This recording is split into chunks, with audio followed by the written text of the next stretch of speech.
अस्सलाम वालेकुम प्यारे बच्चों, कैसे हैं आप सब। घर पे स्टडी वगैरह कर रहे हैं, नहीं कर रहे? तो चलें हम आज से ऑनलाइन क्लासेस का स्टार्ट कर रहे हैं। आप लोग भरपूर घर पे स्टडी करें और इल्म को हासिल करें, ठीक है। तो आज हम जो स्टडी करने जा रहे हैं वो क्लास 5th की माशरती उलूम हम स्टडी करने जा रहे हैं। आज हमारी इस क्लास का कौन सा टॉपिक है? पहला टॉपिक है। कौन सा टॉपिक है? पहला टॉपिक, ठीक है। पहले टॉपिक में हमें कौन कौन से पेज स्टडी करने हैं हम देख लेते हैं। पहला पेज हम स्टडी करेंगे, दूसरा, तीसरा, चौथा, पांचवा और छठा। पहले से लेके छठे पेज तक हमें आज क्या करना है? स्टडी करना है, ठीक है। तमाम बच्चे बुक्स ओपन कर लीजिए और स्टडी क्या करना है? एसएसटी इंग्लिश में बोलते हैं, उर्दू में क्या बोलते हैं? माशरती उलूम, ठीक है। इसमें जो हमारा पहला टॉपिक है वो क्या है? कदीम तहज़ीबें। क्या टॉपिक है? कदीम तहज़ीबें। क्या टॉपिक है? कदीम तहज़ीबें। तो प्यारे बच्चों, हम टॉपिक स्टार्ट करने से पहले ये समझ लेते हैं जो हम किताब पढ़ रहे हैं इसका मफ़हूम क्या है। सही है। एसएसटी क्या होती है? माशरती उलूम क्या होती है? हम टॉपिक पढ़ लें, हम पूरी बुक पढ़ लें, लेकिन हमें आखिर में यही पता ना हो कि माशरती उलूम होती क्या है। हमने तमाम चीज़ें पढ़ ली तो हमारे पढ़ने का कोई फ़ायदा नहीं होगा। हमें पहले टॉपिक की जो बुनियाद है वो पता लगानी होगी कि बुनियाद है क्या, ठीक है। बुनियाद क्या है? माशरती उलूम। माशरती उलूम क्या होती है इसको समझ लेने। किसको पता है? बहुत सारे बच्चों को पता होगा, बहुत सारे बच्चों को नहीं पता होगा। चले बता देता हूँ, ठीक है। माशरती उलूम दो वर्ड्स पे डिपेंड करती है। एक वर्ड है उसमें माशरती, दूसरा वर्ड है उलूम। माशरती वर्ड माशरे से निकला है। किससे निकला है? माशरे। माशरे से क्या निकला है? माशरती। उलूम किससे निकला है? उलूम इल्म की जमा है। इल्म का मतलब क्या होता है? इल्म हासिल करना, जो कि आपको दिया जा रहा है वो इल्म होता है। इल्म की जमा उलूम। माशरती उलूम यानी माशरे का इल्म। सिंपल वर्ड में इसे समझे तो इंसान और इंसान से जुड़ी तमाम चीज़ें, इर्द गिर्द का माहौल की तमाम चीज़ें क्या कहलाती हैं? माशरती उलूम। अब इसको और एग्जाम्पल के साथ समझ लेते हैं। आपके मुल्क का कानून हो गया, आपकी सकाफ़त हो गई यानी रहन सहन का तरीका हो गया, आपकी बोलने का तरीका हो गया, आपके कपड़े पहनने का तरीका हो गया, सही है, आपके काम करने का तरीका हो गया, आपके पेशे हो गए, आपके मुल्क के कानून हो गए, आपके इर्द गिर्द का माहौल यानी पहाड़, समंदर, दरिया, झील, सही है, आपके इर्द गिर्द की आबो हवा, आपका क्लाइमेट, आपका मौसम, ये तमाम की तमाम चीज़ें किसके अंदर आती हैं? आपकी माशरती उलूम में आती। आपकी तारीख़ इंसान से जुड़ी है ना। कदीम ज़माने में तो इंसान हुआ करते थे, उनके बारे में स्टडी करना क्या कहलाता है? सब माशरती उलूम यानी इंसान से जुड़ी चीज़ों के बारे में स्टडी करना, मालूमात हासिल करना, चाहे वो तारीख़ की हो, चाहे वो आबो हवा की हो, चाहे वो क्लाइमेट की हो, चाहे वो आपकी कुदरती नबाता तिब्बी खदोखाल की हो, ठीक है।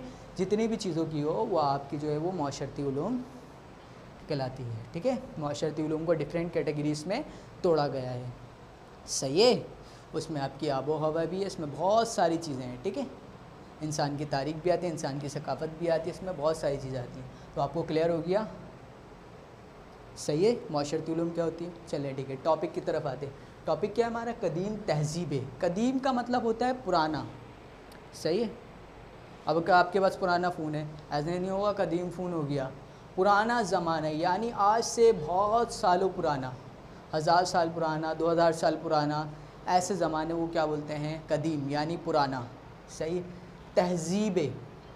तहज़ीबें क्या होती हैं? तहज़ीबें तहज़ीब से निकला है। तहज़ीब, ठीक है। तहज़ीब क्या होती है समझते हैं। तहज़ीब को इंग्लिश में बोलते हैं सिविलाइजेशन। क्या बोलते हैं? सिविलाइजेशन। सिविलाइजेशन का क्या मतलब होता है? एक मुआशरे में रहते हुए एक जगह पर बहुत सारे लोग आपस में रहते हैं और रहते हुए अपनी तमाम की तमाम चीज़ों को शेयर करना, अपने मुल्क के कानून को शेयर करना, अपने काम करने के तरीके को शेयर करना, अपनी जो है वो सोच को शेयर करना, अपनी हर चीज़, अपनी सकाफ़त को शेयर करना, सही है। रहन सहन का तरीका, ठीक है। क्या बोलते हैं उसे? सकाफ़त बोलते हैं। आपके बोलचाल का तरीका, रहन सहन का तरीका, कपड़े पहनने का तरीका, काम करने का तरीका, सब क्या कहलाता है? सकाफ़त कहलाता है। तो तमाम एक मुआशरे में रहते हुए, तमाम लोग एक मुआशरे में एक साथ जुड़ कर रहते हुए अपनी तमाम की तमाम चीज़ों को शेयर करना क्या कहलाता है? तहज़ीब कहलाता है। यानी बहुत सारे लोग आपस में मिल जाते हैं और मिलजुल कर एक साथ काम करते हैं, एक साथ रहते हैं, एक साथ अपनी चीज़ों को शेयर करते हैं, तो वो एक क्या बना लेते हैं? तहज़ीब बना लेते हैं। तो तमाम बच्चों को क्लियर हो गया तहज़ीब क्या होती है, ठीक है। तो हम ऐसी कुछ पुरानी तहज़ीबों के बारे में स्टडी करेंगे जहाँ पे बहुत सारे लोग मिलकर एक साथ रहते थे और रहने के बाद अपने जज्बात, अपने ख़यालात, अपने काम करने के तरीके और अपनी बहुत सारी चीज़ों को क्या करते थे, आपस में शेयर करते थे। और हम ये भी स्टडी करेंगे कि तहज़ीबें किस तरह से वजूद में आई। तमाम बच्चों को बात क्लियर हो गई। चले बुक का पेज नंबर 1 ओपन कर लीजिए। कर लिया सबने? चल बुक्स में देखें, कदीम तहज़ीबें, चैप्टर नंबर 1। हज़ारों साल पहले इंसान इस तरह मिलकर कस्बों कहते गांव, कस्बा होता है ना, कस्बों और गांव और शहरों में नहीं रहता था जिस तरह हम आज रहते हैं। कस्बा गांव भी नहीं होता आपका शहर भी नहीं होता, आपका ऐसी जगह जहाँ पे कुछ सहूलियात शहर वाली हों और कुछ सहूलियात गांव वाली हों, ऐसी जगह कहलाती है कस्बा। गांव और शहर के दरमियान का, सही है, जो कि थोड़ा तरक्की पजीर भी हो और उसमें खुसूसियात भी मौजूद हो, किसकी, गांव वाली, वो क्या कहलाता है, कस्बा। क्लियर बात। चलो, हज़ारों साल पहले इंसान इस तरह मिलकर कस्बों और शहरों में नहीं रहता था जिस तरह आज हम रहते हैं। यानी इंसान शहरों में नहीं रहता था बल्कि पुराने तरीके से वो रहा करता था। तरीका क्या है, पढ़ते हैं। इस ज़माने में इंसान की सारी तमन्नाएं यानी कि उसकी कुव्वत, सही है, इस बात पर सर्फ होती थी कि अपने आप को और अपने ख़ानदान को कैसे ज़िंदा रखा जा सके। फिर इंसान ने सीखा कि अगर ये जद्दोजहद बोलते कोशिशें, ठीक है, सबके साथ मिलकर की जाए तो ज़्यादा बेहतर होगा। इंसान ने गिरोहों की सूरत में रहना शुरू किया और इस तरह तहज़ीबें वजूद में आईं। तो प्यारे बच्चों, कह रहे हैं जब इंसान ने सबसे पहले ये सोचा कि हम अपनी तमन्नाइयों को सर्व करके अपने ख़ानदान को किस तरह से ज़िंदा रखें, क्योंकि जब इंसान इस दुनिया में आया तो इंसान की दो ही ज़रूरतें थीं, एक खाने के लिए ग़िज़ा, दूसरा रहने के लिए जगह। यानी ग़िज़ा और रिहाइश उनकी ज़रूरतें थीं, लेकिन उन्होंने इस बात पे ग़ौर फ़िक्र करना शुरू कर दी कि हम क्या करें ऐसा जो है वो अपनी ख़ानदान की ज़िंदगी को ऐसे बचा सके, उसको रहने के लिए जगह भी दे, खाने के लिए जो है उनको ग़िज़ा मिले। तो लोगों ने आपस में मिलजुल कर गिरोहों की शक्ल में, यानी बहुत सारे लोग मिलकर आपस में एक साथ काम करने लगे, एक साथ सोचने लगे, एक साथ प्लानिंग करने लगे। सही है, जब एक इंसान प्लानिंग करता है अकेले तो उसकी प्लानिंग ज़्यादा कामयाब नहीं होती, बल्कि ज़्यादा लोग एक दूसरे को जज्बात शेयर करता है, अपने ख़यालात शेयर करता है, तो प्लानिंग ज़्यादा मजबूत होती है उस मुकाबले में जो कि अकेला करता है। ठीक है, तो उन्होंने बहुत सारे ग्रोह में रहना शुरू कर दिया। उसके नतीजे में बहुत सारी क्या वजूद में आई, तहज़ीबें वजूद। अब जाहिर सी बात है, बहुत सारे लोग एक साथ रहेंगे तो अपनी चीज़ें भी शेयर करेंगे, उसकी वजह से क्या वजूद में आएगी, तहज़ीबें वजूद में आएंगी। ठीक है, तो प्यारे बच्चों, तहज़ीब पे सेकंड पैराग्राफ, तहज़ीब सिविलाइजेशन एक ऐसे मुनज़्ज़म इंसानी रहन सहन का नाम है जहाँ इंसान मिलकर एक दूसरे की बका और बेहतरी के लिए काम करें। हर तहज़ीब के अपने मखसूस रस्म व रिवाज, ज़बान, आर्ट और फ़न तामीर होते हैं। दुनिया के मुख्तलिफ़ हिस्सों में मुख्तलिफ़ वक्तों में मुख्तलिफ़ तहज़ीबें वजूद में आए हैं। सही है प्यारे बच्चों, कह रहे हैं तहज़ीब किसका नाम है, तहज़ीब इंसानी रहन सहन का एक क्या है, नाम है। तो लिख लेते हैं, तहज़ीब क्या है, इंसानी रहन सहन का, इंसानी रहन सहन का नाम है, इंसानी रहन सहन का नाम है। मिलकर एक दूसरे की बिका और बेहतरी के लिए काम करें, मिलकर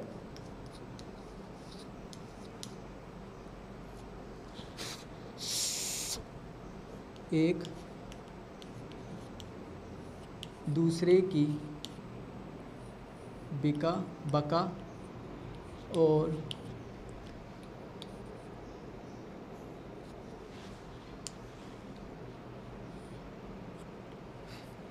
बेहतरी के लिए काम करें। तो प्यारे बच्चों, क्लियर हो गया आपको। कह रहे हैं जब तहज़ीबें बहुत सारी एक साथ वजूद में आई तो उसके नतीजे में तहज़ीबों के वजूद में आने की वजह से लोगों ने काश्तकारी, गल्लाबानी और बहुत सारी मशीनों का इस्तेमाल करना शुरू कर दिया, जिसके नतीजे में उनको बहुत ज़्यादा तरक्की हुई। गल्ला बानी क्या है? गल्ला बानी जानवरों को, बहुत जानवरों का पूरा एक भीड़ लेकर उनको जो है वो लेकर घूमना जगह जगहों पर, सही है, वो क्या कहलाता है? गल्ला बानी करना। इसके अलावा काश्तकारी यानी खेतीबाड़ी करने को बोलते हैं। इसके अलावा मुसव्वरी तस्वीरें बनाने को बोलते हैं। तर्ज तामीरात जो है बिल्डिंगें बनाने को बोलते हैं। और साइंसी इल्म फ़नून यानी साइंस में तरक्की करने को बोलते हैं। ठीक है, तो ये तमाम के तमाम काम हुए, इसकी वजह से शहर वजूद में आया और काफ़ी सारी हुकूमती इदारों में तरक्कियाँ भी हुई। तो पेज नंबर 2 ओपन कर लीजिए। तारीख़ के मुख्तलिफ़ अदवार के बारे में स्टडी करेंगे। सबसे पहले जो आपका दौर है वो कौन सा दौर है प्यारे बच्चों? कौन सा दौर है? आपको दिख रहा होगा कौन सा दौर है? तारीख़ के अदवार। तारीख़ के अदवार। अदवार दरअसल दौर की जमा है। दौर के मायने एक, अदवार के मायने बहुत सारे दौर। ठीक है, तारीख़ के मुख्तलिफ़ अदवार में जो पहला दौर है वो पत्थर का दौर है। कौन सा दौर है? पत्थर का दौर। पत्थर का दौर जो है वो सबसे पहले क्या हुआ था? वजूद में आया था। इसमें क्या क्या कारनामे हुए थे? 4000 साल कबले मसीह तक दौर इंसानी तरक्की के सफ़र में पत्थर का ज़माना कहलाता है। इस दौर में इंसान ने पत्थरों के औजार बनाए और इनसे जानवरों के शिकार और काश्तकारी में मदद ली। तो कह रहे हैं कब स्टार्ट हुआ था ये? 4000 साल कबले मसीह। और क्या हुआ था? पत्थरों को क्या बनाए थे? पत्थरों के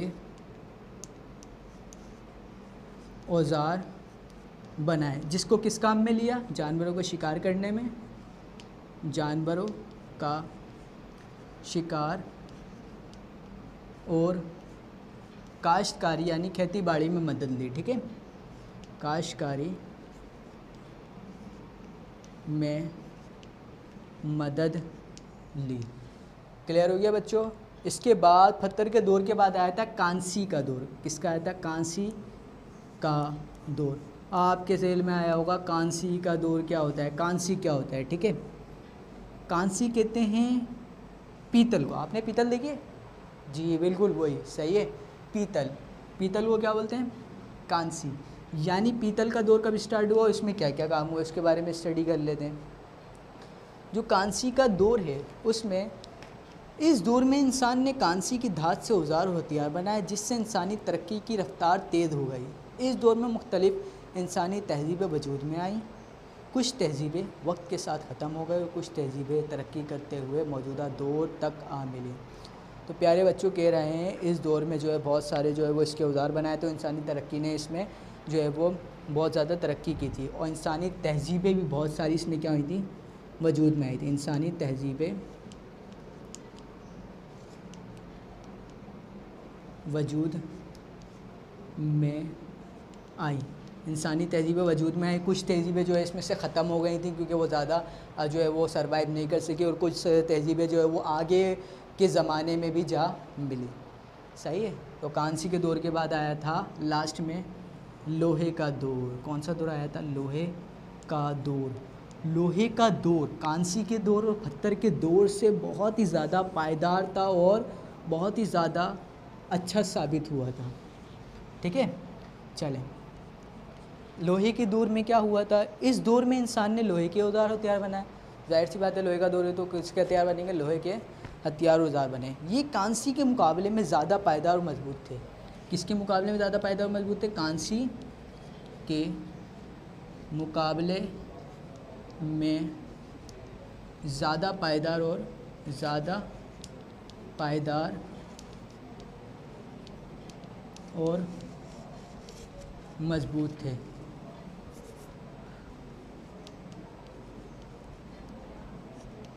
क्लियर बात बच्चों? ठीक है।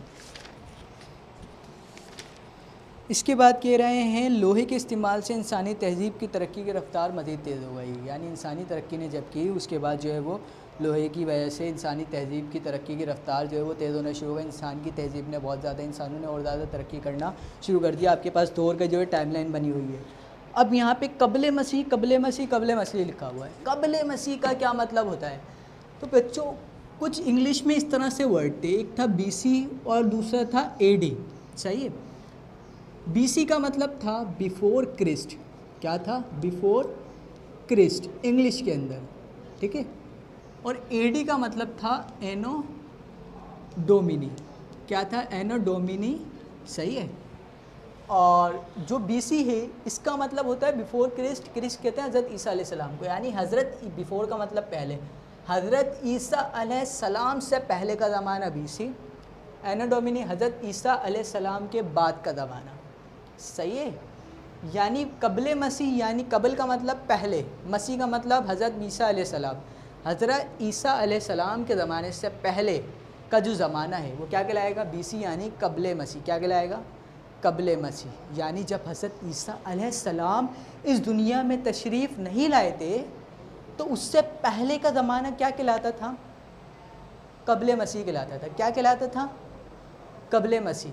हज़रत ईसा अलैहिस्सलाम से पहले का ज़माना, यानी उनकी दुनिया में आने से पहले जो ज़माना चल रहा था वो क्या कहलाएगा? कबल मसीह। और हज़रत ईसा अलैहिस्सलाम जब इस दुनिया में तशरीफ़ फरमा हो गए, इस दुनिया के अंदर आ गए, इस दुनिया के अंदर आने के बाद से जो कबल मसीह था वो ज़माना ख़त्म हो गया। और कौन सा ज़माना स्टार्ट हुआ? कौन सा ज़माना स्टार्ट हुआ? ईसवी का। उर्दू में क्या बोलते हैं? ईसवी, और इंग्लिश में क्या बोलते हैं? एनो डोमिनी। यानी हज़रत ईसा अलैहिस्सलाम के बाद का ज़माना ईसवी कहलाता है, और हज़रत ईसा अलैहिस्सलाम से पहले का ज़माना क्या कहलाता है? कबल मसीह। तो ये बात क्लियर हो गई। आपके पास काफ़ी सारे जो है वो यहाँ पे दौर बने हुए हैं। 4000 कबल मसीह जो है पत्थर का दौर स्टार्ट हुआ था, सही है। और तकरीबन 2000 साल पहले बाबली तहज़ीब, मिस्र की तहज़ीब, वादिया सिंध, चीन की तहज़ीब, यूनानी तहज़ीब और रूम की तहज़ीब जो है वो इसमें जो है वो चली थी। बता रहे हैं 3500 BC से लेके 5500 BC तक कबल मसीह तक जो बाबली तहज़ीब चली। 3000 BC से लेके 0 ईस्वी तक सिंध की, मिस्र की तहज़ीब चली। वादिया सिंध की तहज़ीब कब से चली? 3200 BC से कब तक चली? तकरीबन 1600-1700 BC तक चली। उसके बाद काफ़ी सारी तहज़ीबें यहाँ पे बताई गई हैं, आप देख लीजिएगा। इसके बाद बाबली तहज़ीब के बारे में स्टडी करेंगे। बुक्स ओपन कर लें, पेज नंबर 3। बाबिल इराक़ का कदीम शहर है। ये शहर दरियाए फ़रात के किनारे आबाद है। दरियाए दजला और फ़रात इराक़ के 2 मशहूर दरिया हैं जो कदीम ज़माने से इस इलाके को सिराब कर रहे हैं, यानी यहाँ पर पानी पहुँचा रहे हैं, इस ज़मीन को ज़रख़ेज़ कर रहे हैं। 3500 साल कबल मसीह, यानी हज़रत ईसा अलैहिस्सलाम से 3500 साल पहले में इन दोनों दरियाओं के अतराफ दुनिया की सबसे पहली तहज़ीब उभरी, जिसे माहिरीन मेसोपोटामिया की तहज़ीब भी कहते हैं। मेसोपोटामिया के मायने 2 दरियाओं के बीच में वाक़िया सरज़मीन। तो प्यारे बच्चों, बाबली तहज़ीब जो है वो दरअसल दुनिया की पहली तहज़ीब है। और इसके अलावा आपके 2 दरिया थे, एक का नाम था दरिया दजला, दूसरे का नाम था दरियाए फ़रात। दरिया दजला और दरिया फ़रात के दरमियान में जो रास्ता था, उधर से एक तहज़ीब, वहाँ पे जो है वो एक तहज़ीब उभरना शुरू हुई, वहाँ पे लोगों ने बसना शुरू किया, सही है। उस तहज़ीब को किसका नाम दिया गया? मेसोपोटामिया का नाम दिया गया। किसका नाम दिया गया? मेसोपोटामिया का। बाबली तहज़ीब में मेसोपोटामिया दरअसल एक दरिया का नाम है, ठीक है। सॉरी, पहाड़ का दरिया का नाम है, ठीक है। देख लेते हैं हम।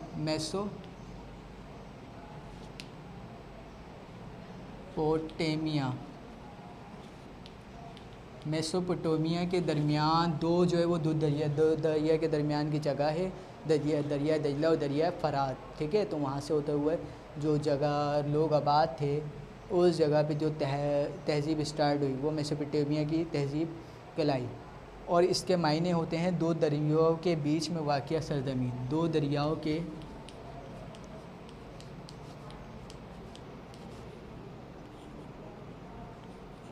बीच में वाक़िया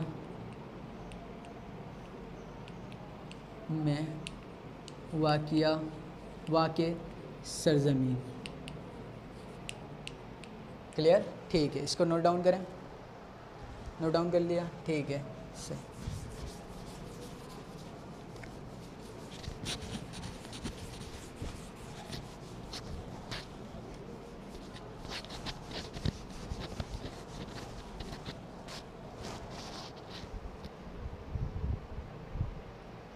ठीक है प्यारे बच्चों, आप लोगों को ये तमाम बातें क्लियर हो गई। इसके बाद बाबली तहज़ीब की वाक़ियत का ख़त वक्त यानी टाइम लाइन, यानी इन्होंने किस किस दौर में क्या क्या तरक्की की, इसको हम लिखेंगे नहीं, सिर्फ स्टडी करेंगे। ठीक है, पेज नंबर 3 पे आप तमाम बच्चे बुक्स में देखें, मैं स्टडी बता रहा हूँ आपको। ठीक है, कह रहे हैं 5500 साल कबल मसीह, यानी हज़रत ईसा अलैहिस्सलाम से 5500 साल पहले और आज से 7500 साल पहले।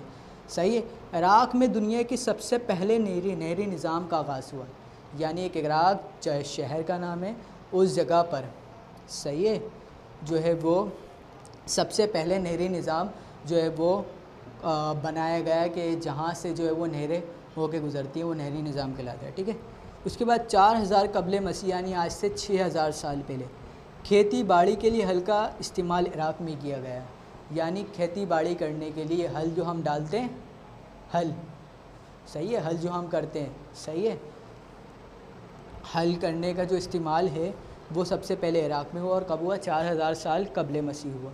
इसके बाद 3500 साल कबल मसीह, यानी हज़रत ईसा अलैहिस्सलाम से कितने साल पहले? 3500 साल पहले दुनिया का सबसे पहला शहर उरूक इराक़ में आबाद हुआ, यानी दुनिया का जो सबसे पहला शहर है उरूक, वो कहाँ आबाद हुआ? इराक़ में आबाद हुआ। इससे पहले शहर का तसव्वुर नहीं था, लोग जो है कबीलों की शक्ल में रहा करते थे। फिर 3300 साल कबल मसीह, यानी 33,000 साल पहले, 3300 साल पहले इराक़ में दुनिया की सबसे पहली शहरी रियासत वजूद में आई और बाबली तहज़ीब का आगाज़ हुआ। सही है, क्लियर हो गई बात। यानी जो शहरी रियासतें, छोटी छोटी रियासतें बना ली, क्योंकि शहर तो आबाद हो गया, शहर आबाद होने के बाद वहाँ रियासतें ही बनेंगी, तो वहाँ पे शहरी रियासतें जो आबाद होना शुरू हो गई, और बाबली तहज़ीब यानी दुनिया की जो अव्वलीन तहज़ीब है उसका भी आगाज़ होना शुरू हो गया।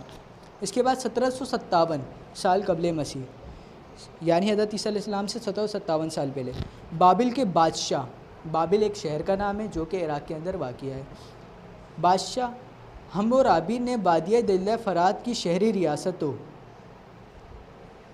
को ख़त्म करके दुनिया की पहली सल्तनत की बुनियाद रखी। यानी जो बादशाह थे हम्मुराबी, जिनका क्या नाम था, जिनका हम्मुराबी बादशाह थे, जिन्होंने जो है वो पहली जो है वो सल्तनत की बुनियाद रखी, यानी बाबली तहज़ीब में उन्होंने जो है पहली दफ़ा सल्तनत जो है वो कायम करी, और तमाम जो रियासतें बनी थी, शहरी रियासतें, छोटी छोटी रियासतें बनी थी शहर के अंदर, लोगों ने अब जो अपनी रियासतें बनाई थी, कानून बनाया था, उन तमाम की तमाम रियासतों को ख़त्म करके उसने जो है बहुत बड़ी रियासत सल्तनत कायम की, जिसमें वो बादशाह था और लोग जो है उसके रियासत में शामिल थे।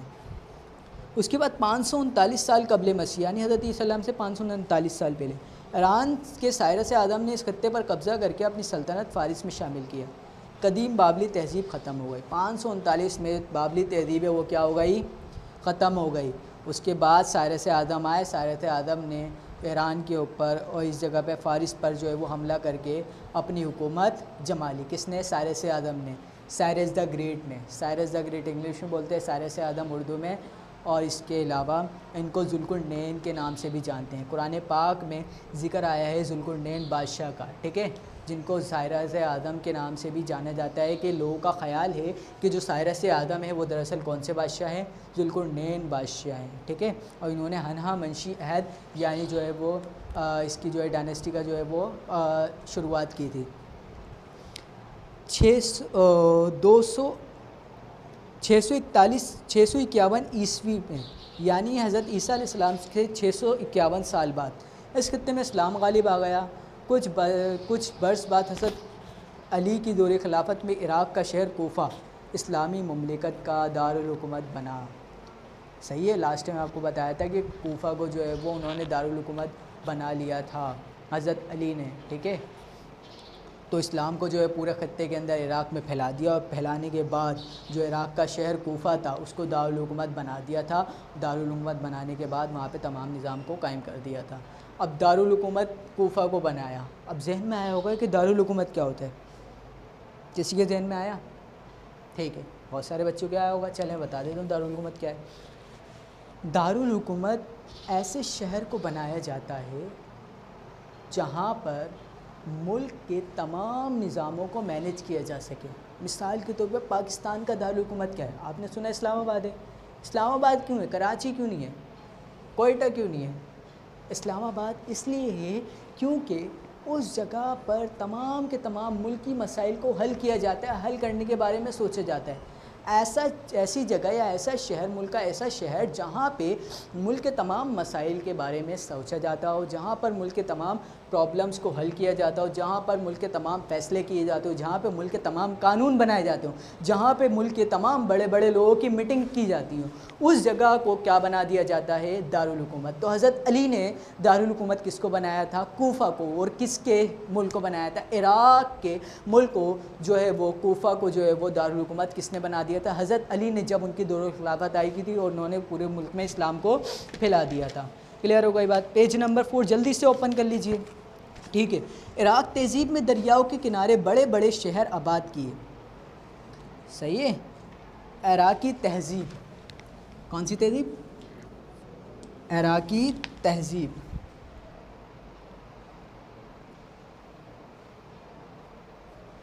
बाबली तहज़ीब निकाल लेते हैं हम, बाबली तहज़ीब का हिस्सा है, ठीक है। बाबली तहज़ीब में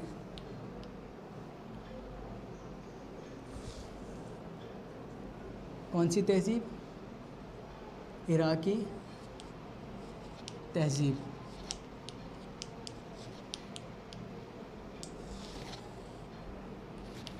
इराक़ी तहज़ीब क्या है? बड़े बड़े शहर आबाद किए, दरियाओं के किनारे बड़े बड़े शहर आबाद किए, दरियाओं के किनारे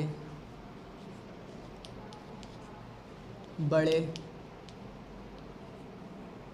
बड़े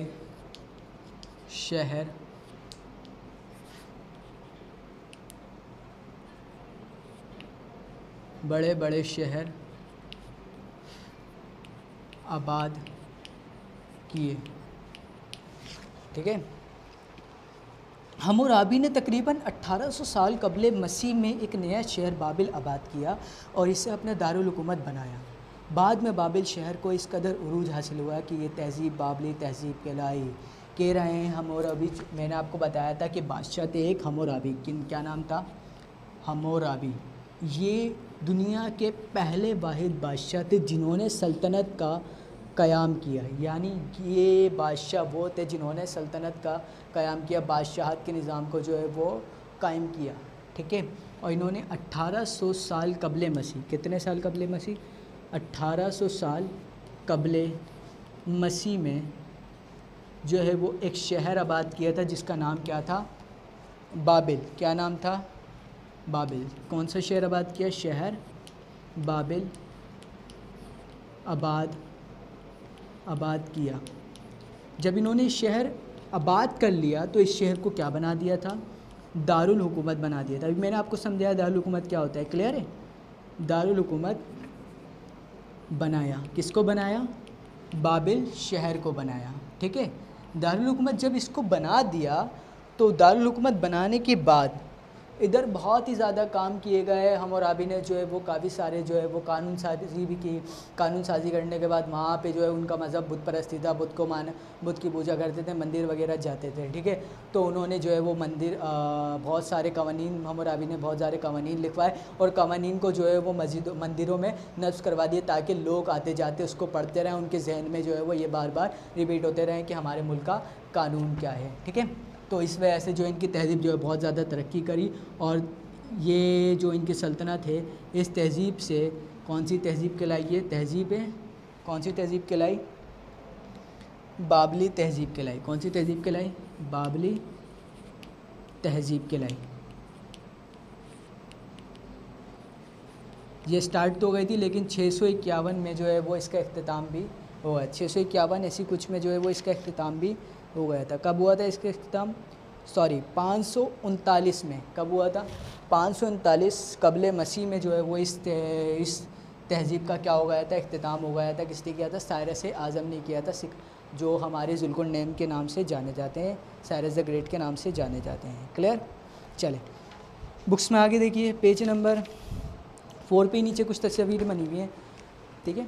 बाबली तहज़ीब का अजीम शहर बाबिल एक मुसव्विर की नज़र में, मुसव्विर जो कि तस्वीरें वगैरह बनाता है, उसकी नज़र में जो बाबिल शहर था वो इस तरह का था। 1989 में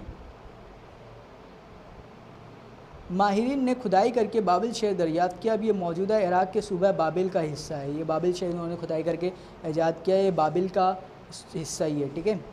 मौजूदा बाबिल शहर जिसमें कदीम इमारतों को महफूज रखा गया है। आज का जो बाबिल शहर है वो कुछ इस तरह का है। इसमें कदीम जो पुराने ज़माने की इमारतें हैं उनको अभी तक जो है महफूज करके रखा हुआ है। पुराने ज़माने में इमारतें बनाई गई थी, अभी तक जो है वो महफूज हैं, और ये बाबिल का भी मौजूदा शहर है जो कि अभी भी मौजूद है। इसके बाद पेज नंबर 5 पे आ जाएं। आ गए तमाम बच्चे, ठीक है। बुक्स में देखें, अहले बाबिल के ईरान, शाम, अमान, बहरीन और हिंदुस्तान से तिजारती ताल्लुकात कायम थे। तिजारती ताल्लुकात यानी तिजारत करके सामान एक जगह से दूसरी जगह लेकर जाया करते थे। वो खलीज फ़ारिस, खलीज जो है वो एक दरिया का नाम है, ठीक है, फ़ारिस के। वो खलीज फ़ारिस के रास्ते से इमारती लकड़ी, धाते, कीमती पत्थर और मोती मंगवाते थे। वादिय सिंध से भी मोहरे, अंगूठियाँ और बर्तनों के सांचे इराक़ भिजवाए जाते थे। 2350 कबल मसीह में इराक़ के एक बादशाह सारगन ने अपनी दारुल हुकूमत की तामीर के लिए वादिय सिंध से मेमार भी बुलाए। कह रहे हैं 2350 कबल मसीह में इराक़ के एक बादशाह थे सारगन, जिनका क्या नाम था, सारगन। इनको सारगन अव्वल के नाम से भी जाना जाता है, ठीक है, क्योंकि इन्होंने ख़ुद मुख्तार बादशाह थे। इन्होंने जो है वो काफ़ी सारे लोगों से लड़ाई करके जो है वो अपने आप को ख़ुद मुख्तारी दी थी। और इसके बाद इन्होंने जो है वो इराक़ को जो है वो दारुल हुकूमत बना दिया था, और वादिय सिंध से जो है वो मेमार भी बुलाए थे काम करने के लिए। अहले बाबिल शिर्क और बुत परस्ती में मुब्तला थे। जो अहले बाबिल थे वो किस में मुब्तला थे? अहले बाबिल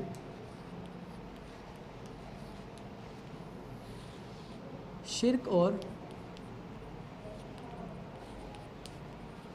बुत परस्ती में मुब्तला थे, परस्ती में मुब्तला थे,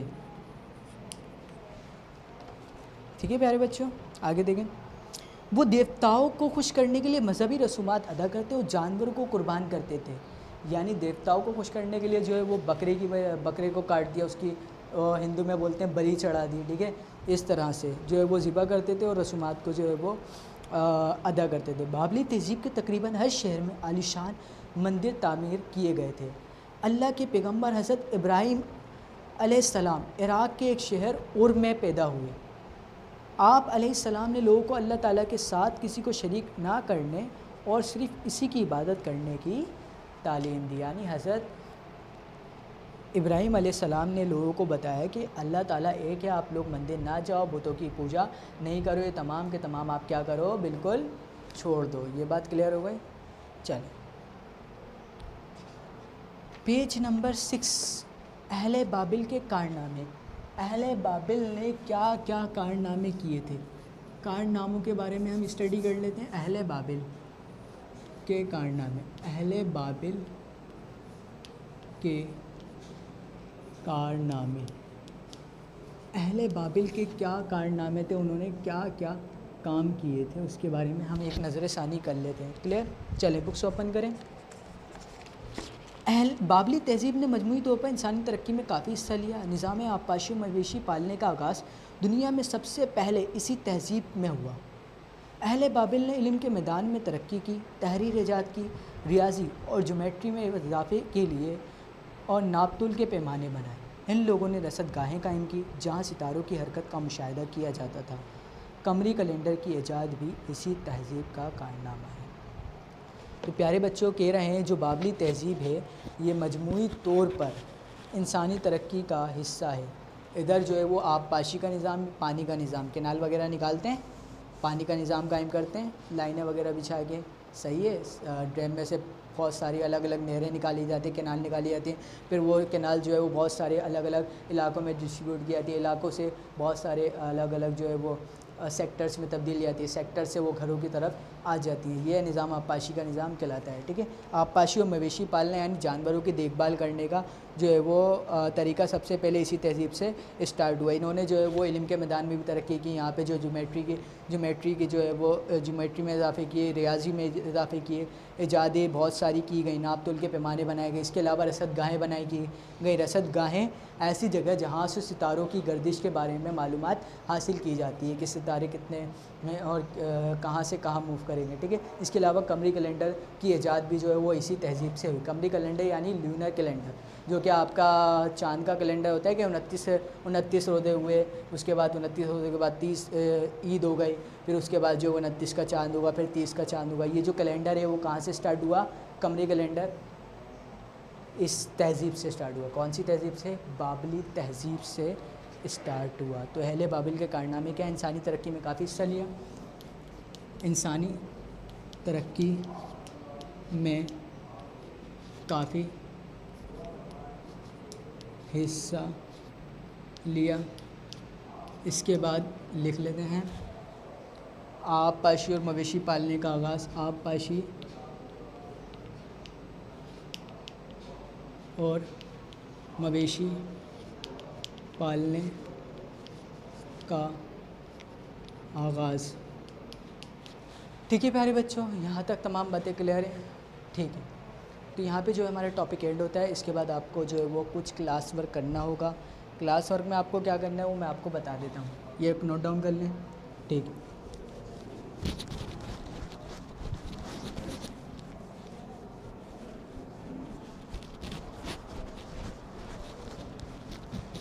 प्यारे बच्चों आपको क्लास वर्क में करना है, आपको निकालनी है खुद से कुछ ब्लैंक्स। क्या निकालनी है? ब्लैंक्स। क्लास वर्क में आप क्या करेंगे? आप निकालेंगे खाली जगह। कितनी? 5 खाली जगह आपको निकालनी है। खाली जगह क्या होती हैं मैं आपको एक दफ़ा बता देता हूँ ताकि फिर आप निकाल लीजिए। ठीक है, आपको खाली जगह ऐसी बनानी है जिसको टॉपिक से हटाकर भी देखें तो बिल्कुल परफेक्ट हो। खाली जगह का मतलब ऐसा सेंटेंस जिसमें देश में ऐसा वर्ड आ सके जो कि एक ही हो और अगर उसको टॉपिक से हटाकर भी देखें तो वह बिल्कुल सही साबित हो। मिसाल के तौर पे दुनिया की अव्वलीन तहज़ीब देश है। टॉपिक से हटा के देखेंगे तो क्या आएगा? बाबली तहज़ीब। टॉपिक में लगा के देखेंगे तो क्या आएगा? बाबली तहज़ीब ही आएगा। ऐसा नहीं बनानी। पाकिस्तान के वज़ीर आज़म देश थे, पता नहीं कौन थे, बहुत सारे जो वज़ीर आज़म गुज़रे हैं, उन सब के नाम थोड़ी लिख सकते हैं। ठीक है, आपको ब्लैंक्स ऐसी बनानी है जिसमें एक ही वर्ड आ सकता हो, दूसरा वर्ड नहीं आ सकता हो और उसको टॉपिक से हटाकर देखें भी तो बिल्कुल वो ठीक हो। तो खाली स्टॉप करें, खाली जगह बनाएं। ठीक है प्यारे बच्चों, अब इसके बाद आपको बनाने हैं MCQs। MCQs को इंग्लिश में बोलते हैं मुंतखब करदा अल्फाज चुनकर लिख के कितने बनाने? 5। MCQs जो है वो टॉपिक से रिलेट करते हैं, आपके चैप्टर से रिलेट करते हैं, चैप्टर से हटाकर नहीं बनाए जाते। ठीक है, लेकिन ब्लैंक चैप्टर से हटा के बनाई जाती है। आपको कितने बनानी? ये भी 5 बनाने, जितना हमने पढ़ा है 1 से लेकर 6 पेज तक। अब कैसे बनाएंगे? मिसाल के तौर पे मैं एक आपके पास ले लेता हूँ।